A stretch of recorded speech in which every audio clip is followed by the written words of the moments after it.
اور قیامت کا دن یہ عدالت کا دن ہے، عدل کا دن ہے، اور شریعت میں بھی یہ اصول ہے اور وہاں بھی یہی اصول ہے کہ جو دعویٰ کرنے والا ہے، البینۃ علی المدعی، مدعی جو ہے وہ اس پر بینہ یعنی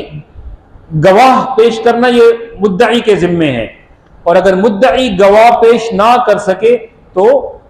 والیمین علی من انکر، پھر یہ اصول ہے کہ جس پر دعویٰ کیا گیا ہے وہ پھر قسم کھائے گا تو اس کے مطابق فیصلہ ہوگا، یہ قضا کا اصول ہے۔ تو انبیاء سے پوچھا جائے گا اگر تم نے پیغام پہنچایا ہے تو گواہ پیش کرو، کیونکہ تمہاری امت تو انکار کر رہی ہے، تمہارے پاس گواہ ہے؟ تو وہ بولیں گے کہ ہاں ہمارے پاس گواہ ہے۔ کون ہے؟ تو میرے اور آپ کا نام لیں گے، امت محمد صلی اللہ